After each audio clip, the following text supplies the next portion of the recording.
Hey guys, welcome to the Daily Word Verse by Verse. Grab your Bibles and follow along as we continue in our verse by verse, chapter by chapter, and book by book study through the entire Bible. We're currently still in Luke chapter 12, and Jesus is going to give us some kind of warnings about discerning the times. Can you discern the times? Okay. Um, I want to pick it up at verse. Where am I? Um, uh, we talked about last time. The man Jesus told a parable about a man who spent all of his times. And again, speaking of discerning the times,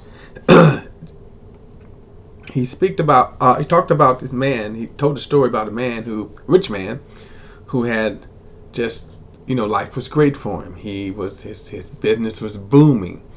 The fields were blooming, and he said, "Oh, I don't have enough room, or to store all my goods. I'll tear down my barns and I'll build bigger barns. In other words, I'll expand. Expansion is great, and then I'm going to have many years. I'm going to have many years of prosperity, many goods laid up for many years." And God said to him, "You fool! This very night, your life is going to be demanded of you. Now, who will those things be?" That is a sobering reality. It is, to me, a sobering thought that at any moment, right, we can die. We all know that, right? At any moment, we could die. And are you ready? All right, so let's move on. So with that in mind, Jesus, he's continuing this thought, and I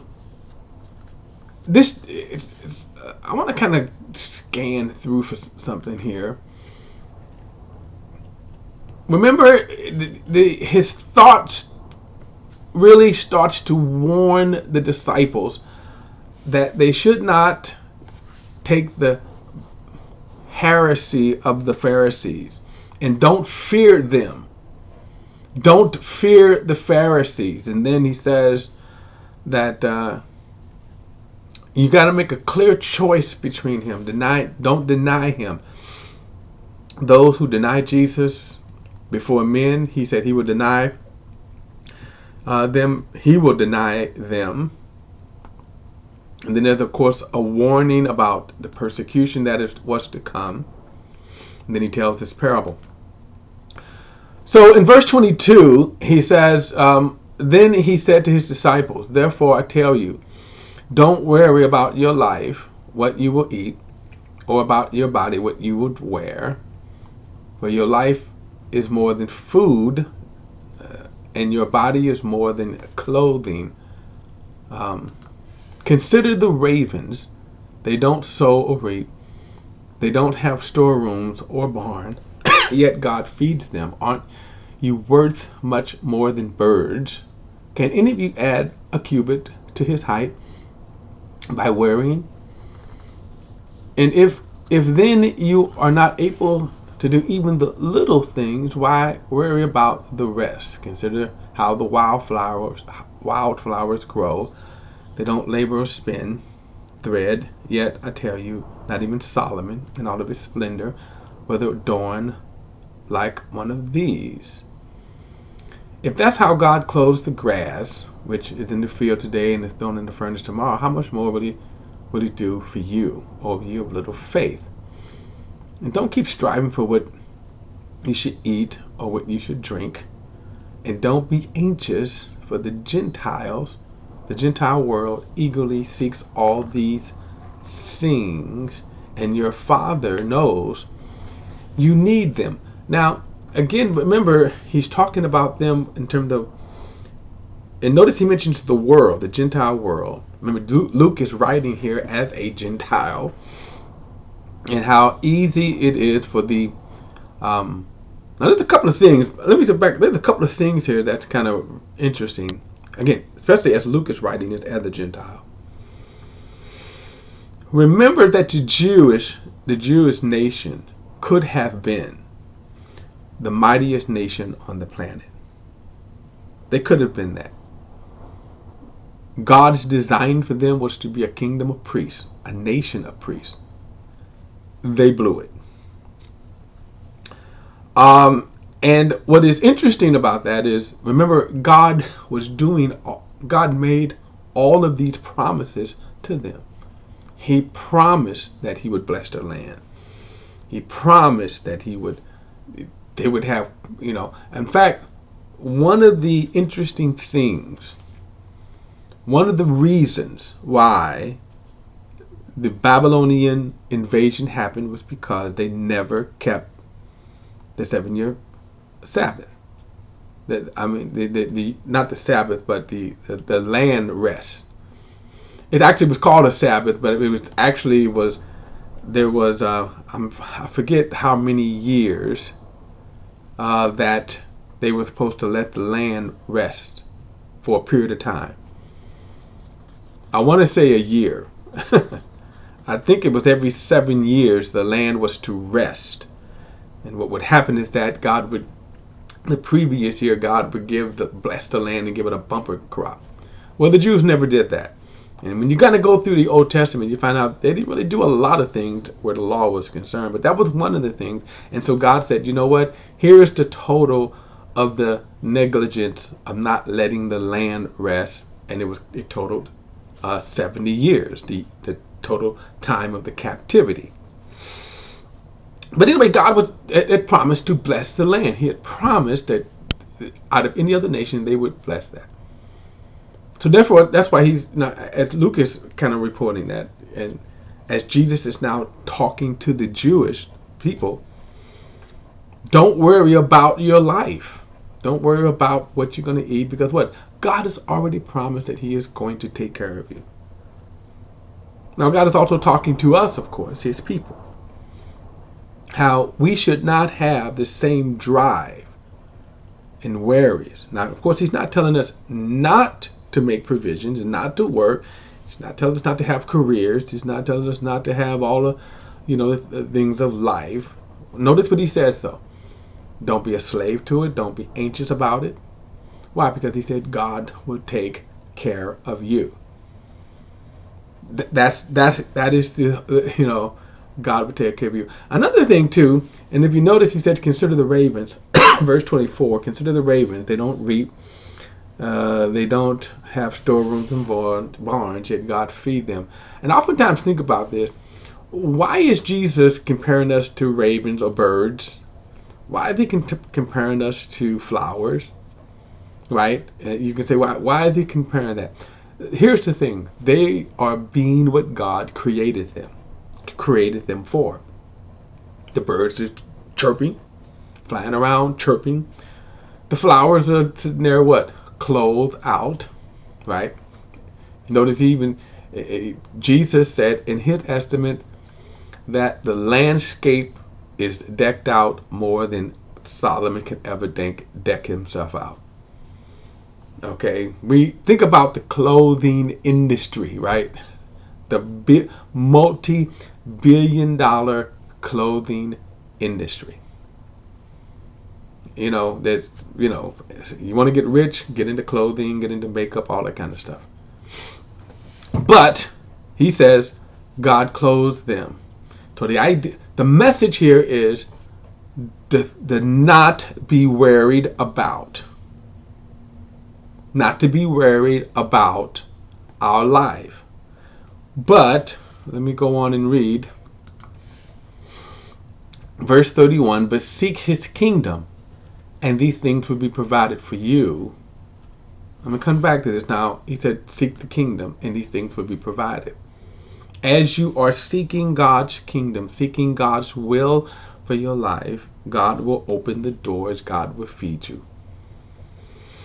It's also interesting to note not to go beyond what God has called you to be. You may say, well, how do I know God's will? That's why he says to seek God's kingdom. That's how I know that. Oftentimes people ask me, what my calling is and how come I never sought, let's say, higher ministry. I think God hasn't opened the door. You have to seek what God has, where God is leading you. Now, you can manufacture it. I mean, I know how to play the game of ministry, and it is a game out there. I know how to manufacture. I know how to brand myself. I can come up with a fancy name, your dreams, your destiny, winning in life, destiny in life, destined to win, destined to conquer, all those kind of nice, quirky titles and stuff. But here's my thing. He says, you seek God's kingdom. And he says, and these things will be provided for you. All right. Verse 31, but seek his kingdom, and these things will be provided for you. Verse 32, don't be afraid, little flock, because your Father delights to give you the kingdom. Sell your possessions and give to the poor. Make money bags for yourselves that won't grow old, and inexhaustible treasures in heaven where no thief comes near and no moth destroys. For where your treasures is, there your hearts will be also. Now this is kind of very interesting, isn't it? Notice he says, sell your possessions and give to the poor. When we get into the book of Acts, file that because the early church would do just that. What does Jesus mean by that? I think he means exactly that. But again, does he mean that we should live in a communal way?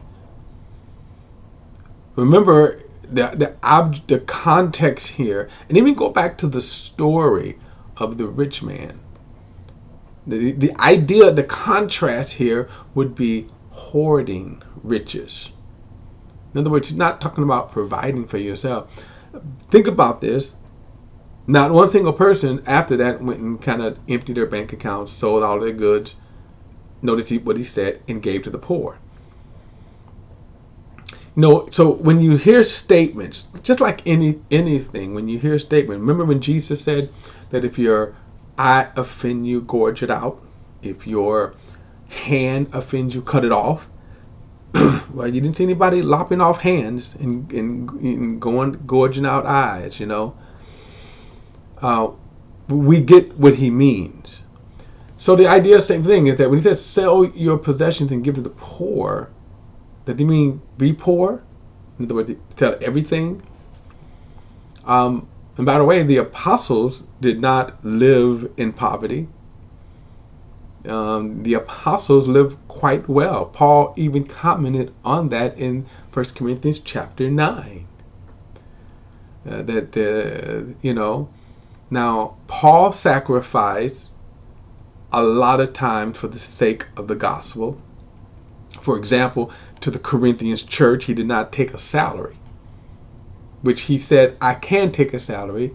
I have a right to take a salary. I have a right to live well, to live off of the gospel, to live by the gospel from which I am laboring. I have a right to do that. But because the Corinthians had an issue with money, Paul forgore all of his fees and the creature comforts and even the privileges that he could have enjoyed. He said, because of the Corinthians. By the way, the Corinthians were a well-to-do city.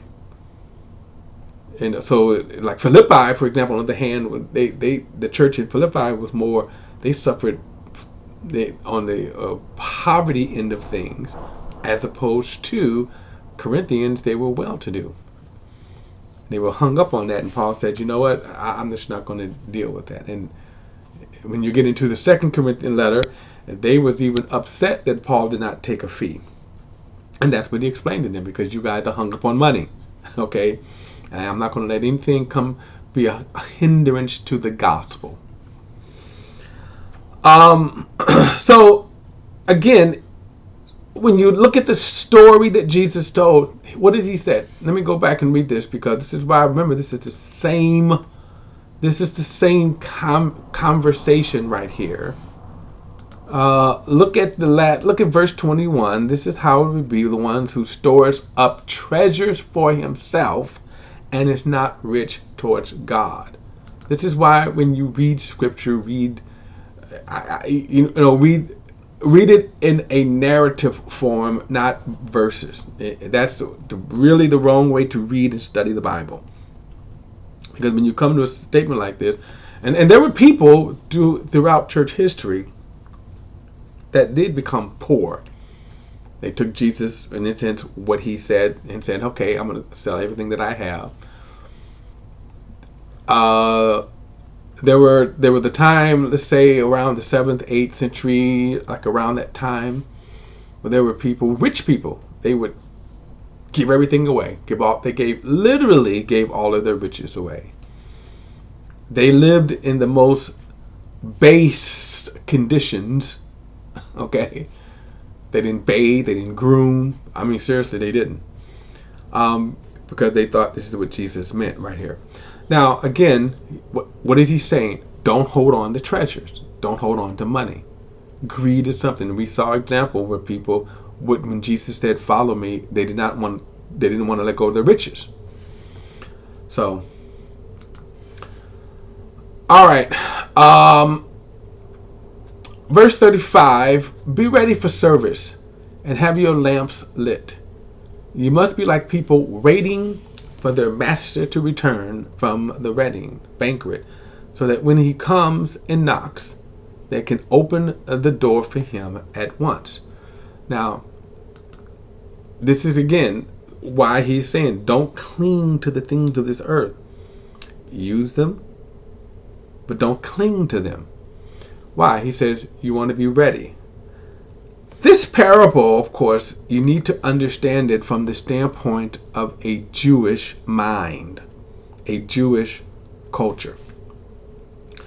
And Jewish weddings, back then especially, in which Jesus was speaking, Jewish weddings were, and think about, and I don't think about this too. This is a wedding for the wealthy. Okay, and what you would have is you would have a wedding, and usually the wedding celebration, ceremony, and celebration went for about a week. And so you start off with festivities and presenting of gifts and yada yada yada yada, and then this celebration for a week. And then what would happen is that at the end of the week, the groom with his boys, right, they would make this progression to the bride's house, and then they would retrieve the bride and he would take her away. Okay. Now, this is important because the bride had to be ready. The bride didn't always know when the groom was going to come, when he was going to make that progression. Now, Jesus is also talking about, what he's talking about then is that those maids, brides, we call them bridesmaids, they were responsible for having the bride ready.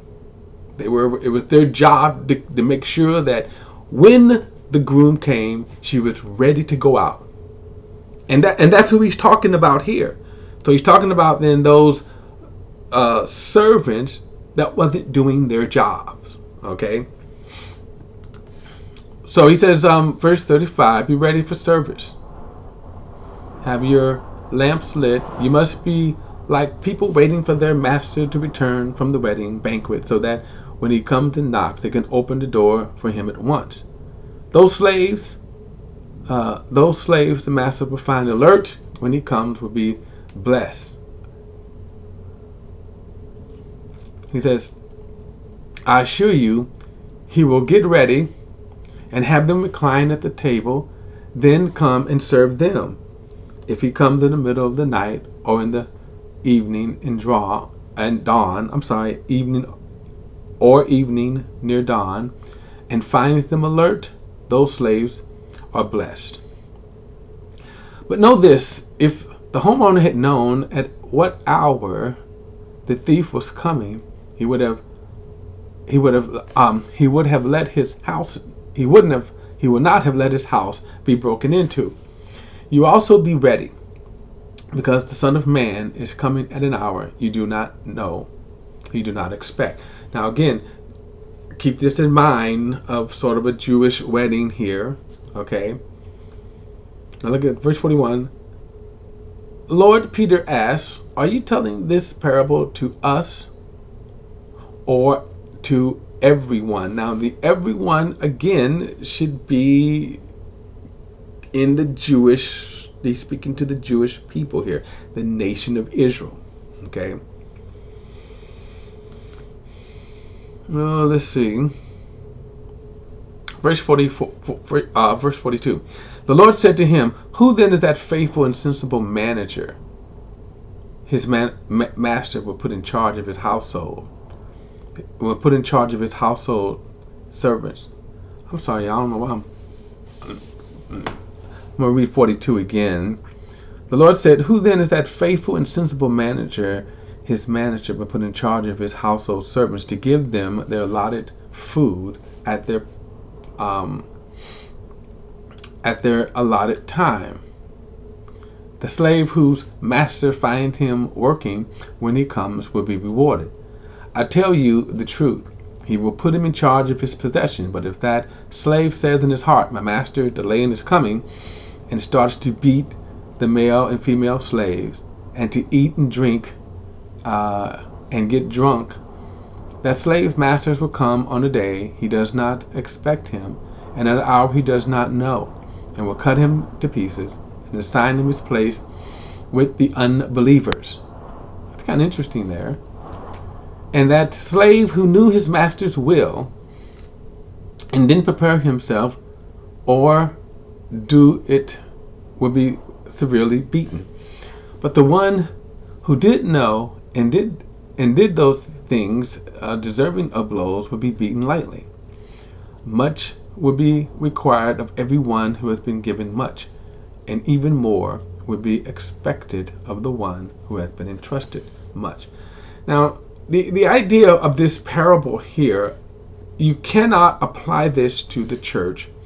You cannot apply this to the Christian church. And the reason why, one, remember, in the Christian church, we are not slaves and servants. And that's important, because notice what he says about how he's going to deal with faithful servants and unfaithful servants. We are sons of God. Our acceptance of God is not based upon our doing, our merit. It is based upon God's grace, love, and mercy through Jesus Christ.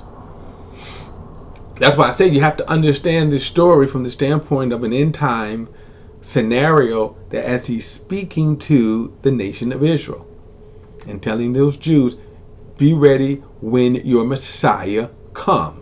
And so he gives illustrations of a steward or slave. He gives illustration of a wedding. He gives illustration of the vineyard, of course, which is right out of the Old Testament. Okay, illustrations of how God is going to deal with the nation of Israel.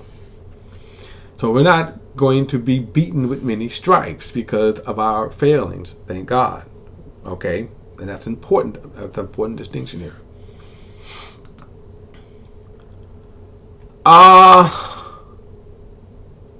Verse 48. He says, I came to bring a fire on earth, and how I wish it was already set ablaze. But I have a baptism to be baptized with, and how it consumes me until it is finished.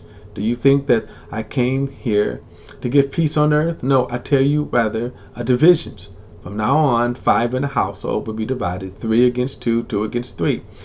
They will be divided, father against son, son against father, mother against daughter, daughter against mother, mother-in-law against the daughter-in-law, daughter-in-law against the mother-in-law. I skipped something, you all. Let me go back and read something. I skipped something here. Did I? Let me see. No. Okay, I did. All right. I thought I skipped something. All right. He says, Jesus said, now, again,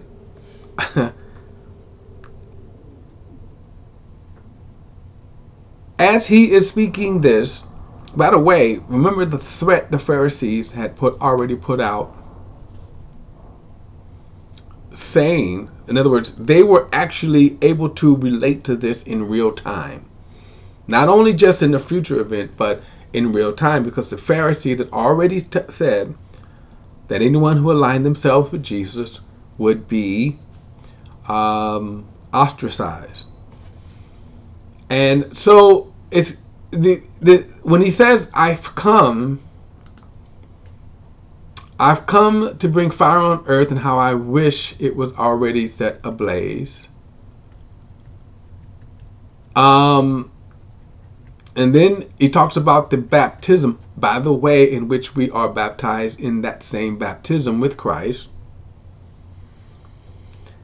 But then he says, no, he says, do you think that I came to bring peace on earth? And this is to be in the context of doing man's time on earth. So from here to the end of the age, that's who he's referring to.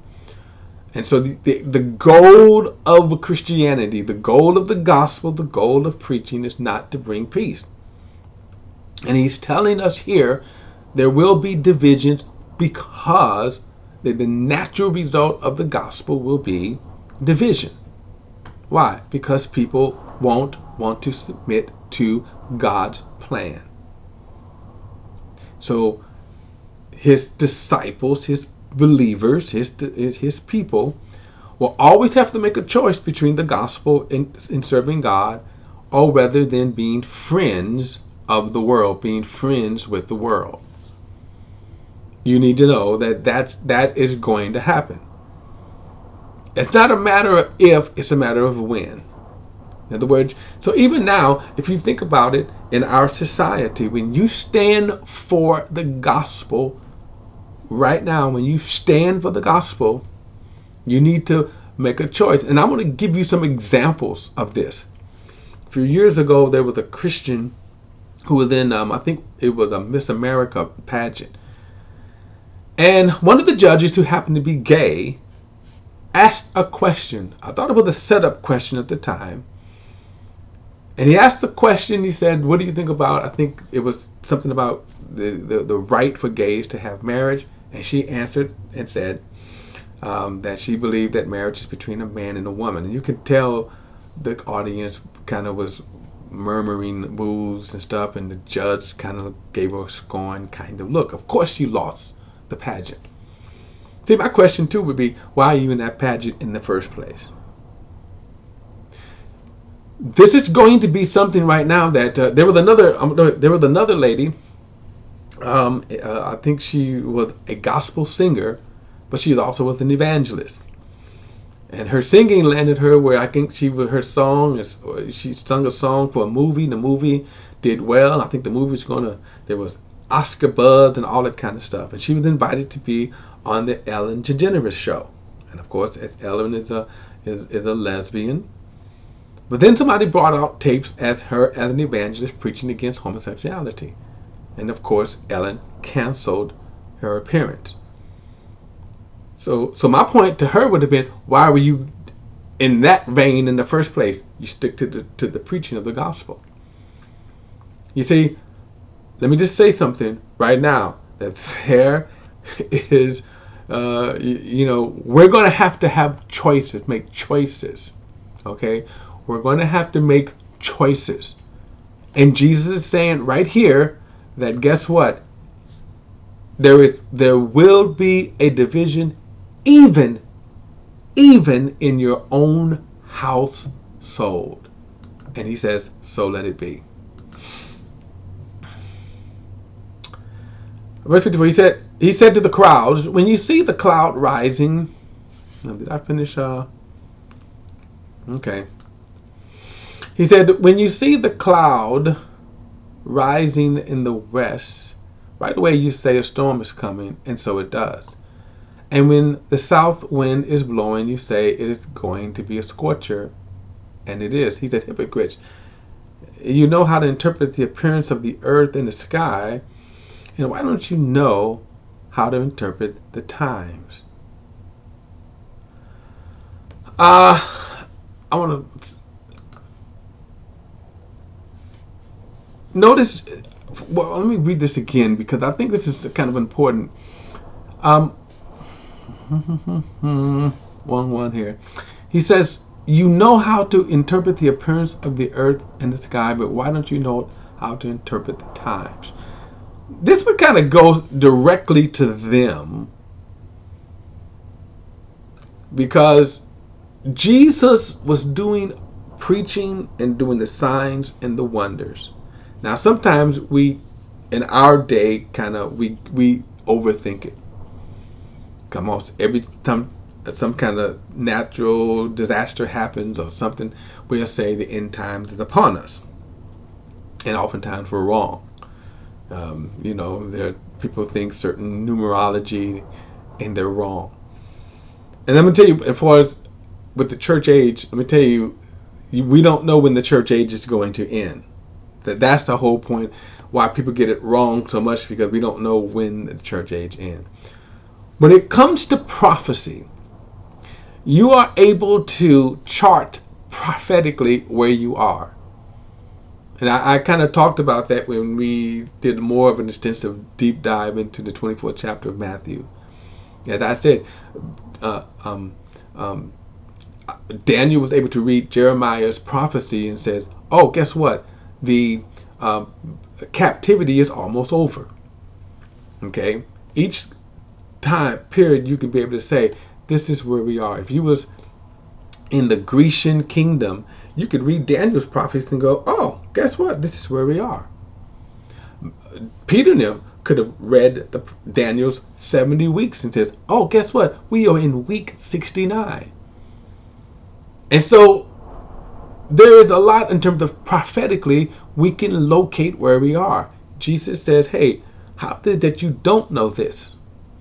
And oftentimes people don't know, especially in the church age that we're living in, is because they're not really reading and studying scripture. All right.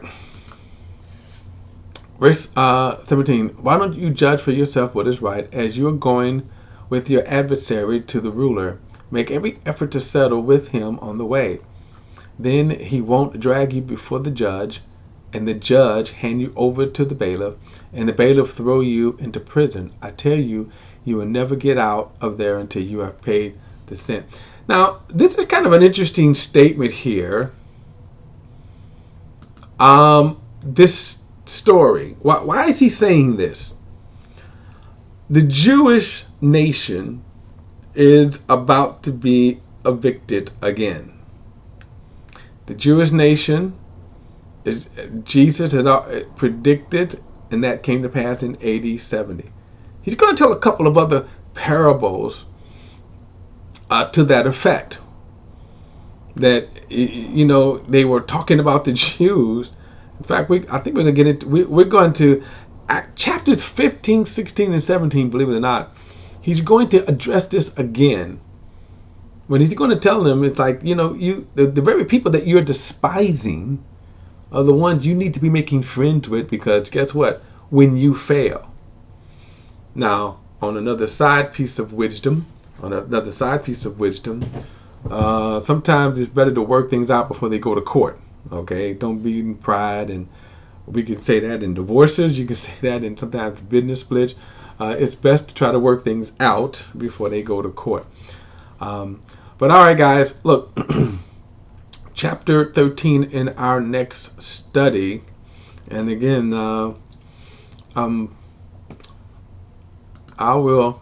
chapter 13 in our next study, and we're just going to move on. All right, thanks everybody for tuning in. I'll see you then.